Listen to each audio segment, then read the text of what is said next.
O zaman ata binip nereye gidiyoruz? Hindistan'a gidiyoruz. Ama yolda ata binmiş giderken şöyle hafif koştura koştura gidemeyiz. Hindistan uzak. Doğru. Dinlene. Hani güzel gidiyor. O zaman da bir şey söylemek lazım. Yani kulaklar boş gitmeyiz değil mi? Dinleye. Ay yaşa be. Öyle bir şey olsun. Hadi bir de at ritmi de falan da hoş olur, fena olmaz. Gitarımız yok ama bendirimiz var. Allah eyvallah, ne yapalım? Ayrıca bunu Şeyma ablama söylemiş olayım. Öyle mi? Çok sevdiği bir Hadi bakalım. Yani var diyorlar programlarda kadar, bu da öyle. Hadi bakalım, peki. Hak bir gönül verdi bana, ha demeden hayran olur. Bir dem gelir şadan olur, bir dem gelir giryan olur. Bir dem sanasın kış gibi, şol zemheri olmuş gibi. Bir dem beşaretten doğar, boş bağ ile bostan olur.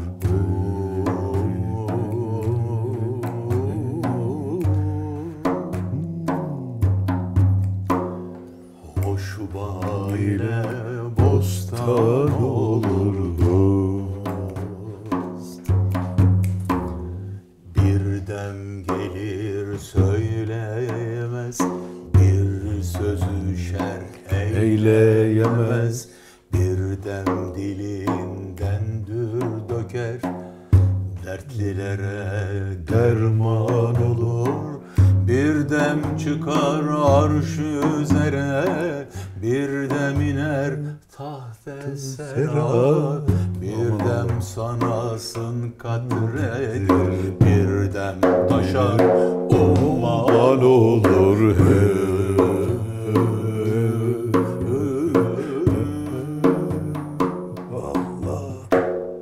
Bir dem taşar Umman olur. Bir dem cehalette kalır, hiç nesneyi bilmez olur. Bir dem dalar hikmetlere, kalinusu lokman olur. Bir dem varır mescitlere, yüz sürer anda yerlere.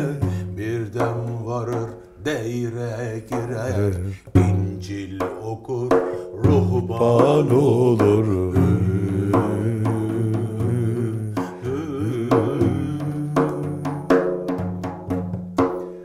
İncil okur ruhban olur dost. Bir dem gelir İsa gibi, ölmüşleri diri kılar. Bir dem gelir kibrevine, Firavun'a Haman olur. Bir dem döner Cebrail'e, rahmet saçar her mahfile. Bir dem gümrah olur, miskin Yunus hayran olur. Dost. Maşallah. Efendim, ilahileri alkışlamıyorlar. Bu ilahi söylendiği zaman ben alkışlamada yani takdir etmeye değil, zevk ediyoruz. Muhabbet ediyoruz. Değil mi? Zevkini alıyoruz. Eyvallah. Yani bu cana karşı bir tavır değildi.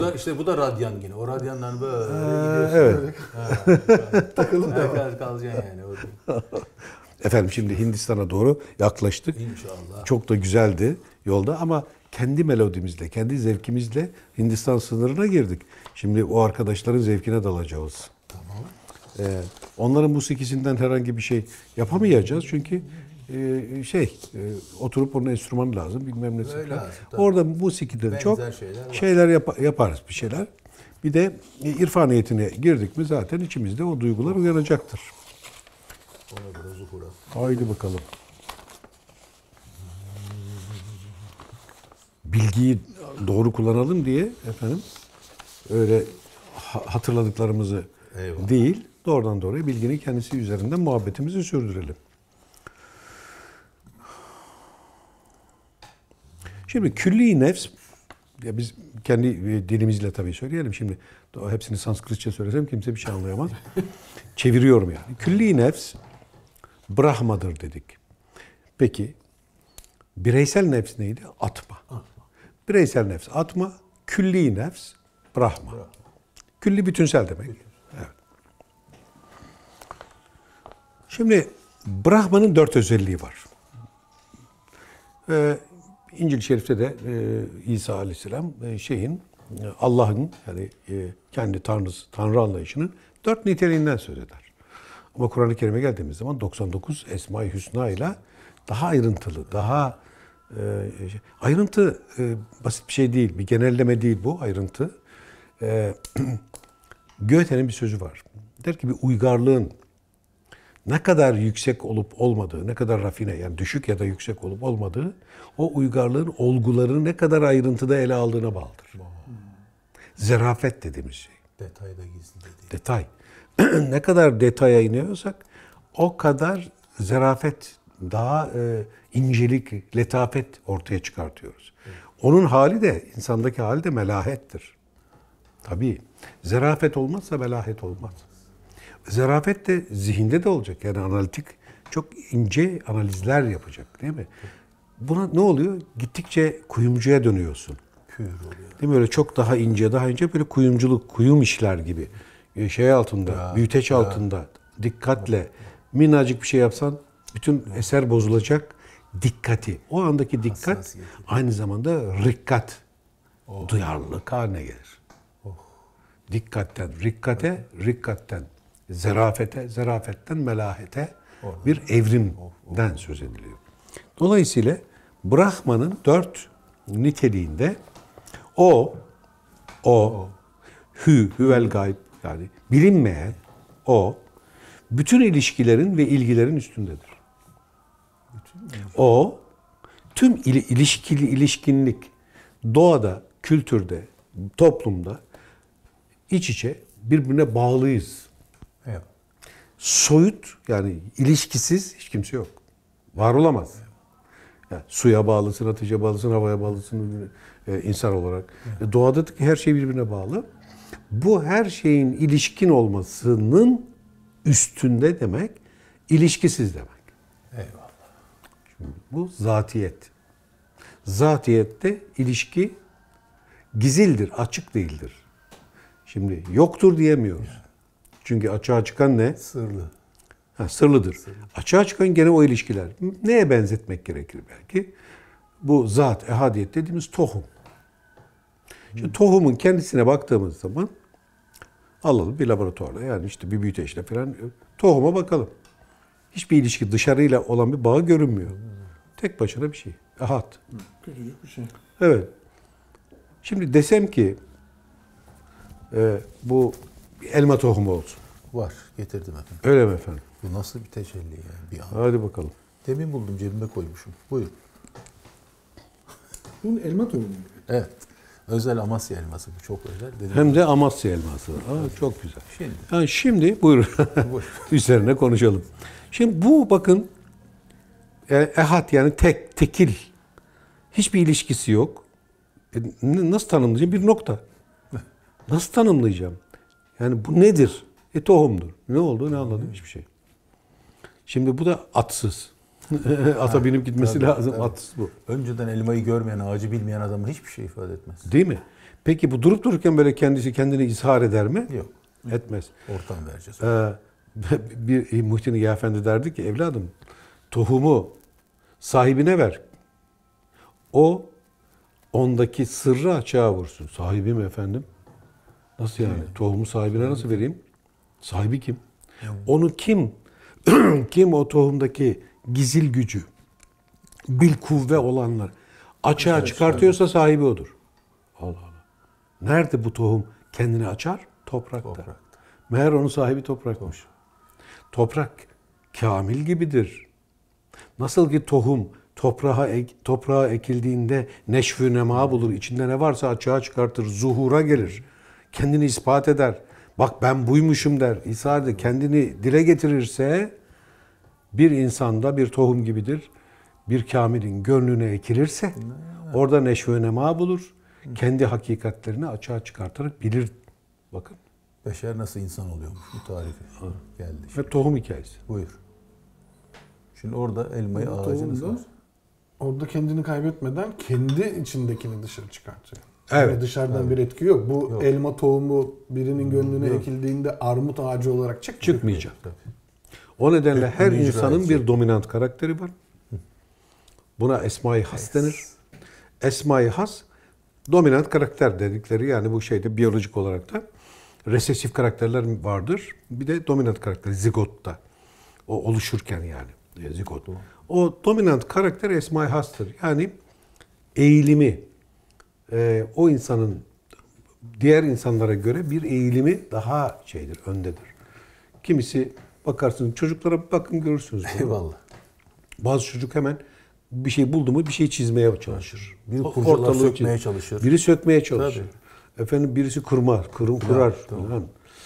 Şimdi farklı bir eğilim. Onu tekrar ediyorsa önemlidir. Efela tezekkürün. Eğer tekrar ediyorsanız. Tekrar ediyorsa ha diyorsun buna meyilli. Meyelan diyoruz. Eğilim duyuyor. Esma öyle çalışıyor. Esma öyle çalışıyor. O zaman onu o yönde eğitin. Geçen gün bir şeyde okumuştum. Ünlü birisi ama şimdi ismi aklımda değil. Dedi ki bana gelip sordular bir aile. Bizim çocuğumuz biz istiyoruz ki şey olsun. Müzisyen olsun. Ha. Ve işte kursa gönderiyoruz. Şimdi konservatuvara göndermek istiyoruz. Fakat o kaçıyor dersten gidiyor tenis oynuyor. Hadi bakalım. Gördün mü? Siz bize ne tavsiye edersiniz? Bu söyledikleri bir müzisyen. Eyvallah.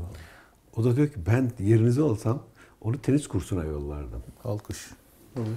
İşte bu esma-i hassa onun spora yönelik.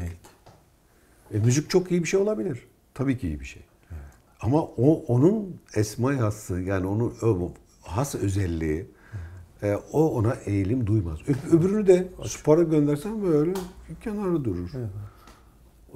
O da resim gördüm oraya koşar. Ya da tiyatro, yani. taklidi Bir şey. sever. Kimi insan taklidi sever. Bayılır. Taklitçilik kötü bir şey diyorlar. Ne alakası var? Taklidi bir geliştir, tiyatro aktar olur. Tahkik olur geçer. O kadar. Yani. Şimdi dolayısıyla her insanın kendine has yeteneğini açığa çıkartmak asıl esas. Eyvallah. Tohum o. Can biraz evvel söyledi, oradan irşad oldum. Çok gerçekten önemli bir şeydi. Kelamdır. Tohum kelamdır. Kelam. Yunan'da, antik Yunan felsefesinde logos spermata denir. Ya da spermatikos logos. Bunu bir filozof söylemiştir. Aslında dölleyen kelam demek. Oh. Spermatikos Eyvallah. logos. Dölleyen kelam. İşte bu logos İncil-i Şerif'te Yuhanna İncil'inin hemen ilk cümlesidir. Der ki kelam başlangıçta var idi. Kelam Allah nezdindeydi. Ve kelam Allah idi. Allah Allah. Nasıl bir şey? Müthiş bir işlem. Hangi kelam? Logos. Ateşli kelam. Bu logos Heraklitos'un logosu. Ateş. Ateş doğada enerji. Enerjisiz hiçbir şey var olamaz. Ve enerjisi oranında güçlüdür diğer varoluşlar üzerinde. Gücü enerjisine bağlıdır. Maneviyat da enerjiye bağlıdır. Buna kudretullah denir. Bu enerjiye manevi şeyde yani tinsel alanda, ruhsal alanda aşk diyorlar. Aşk enerji. Fiziksel de bir şey yani. Ve bu aşk ne kadar tutku yani, ne kadar yüksek olursa bir kişide bir şeye karşı aşk, bir işe karşı, bir illa kişiye falan aşık olmaz. İştiyak gibi. İştiyak. Bir işe o kadar iştiyaklı olursunuz ki size davul çalsa duymazsınız. Çağırsalar ya işim var dersiniz. Ya gel eğlenelim işte şurada falan. Hayır onu yapacağım falan der. Yani o ibadettir. İştiyak ile bir işi yapmaya ibadet deniyor. Yani nedir ibadetliği bunun? Yani bir iş üretiyorum, bir kârı var, bir kazancı var ama da ibadet tarafı ne? İbadet daima insanın kendi ruhsallığı ile ilgili bir şeydir. O işte o kadar iyi o işi yapıyor olduğunuzda kendinizi takdir edersiniz. Ustalık oluştukça insan kendini takdir etmeye Sen başlar. neler yapıyorsun ya filan diye başlar. Aynen. Hoşuna gidiyor. Tabii. Kendini onaylamak dediğimiz şeydir. Bir insan kendini onayladığı zaman insandır. Kendini kabul ettiği zaman insandır.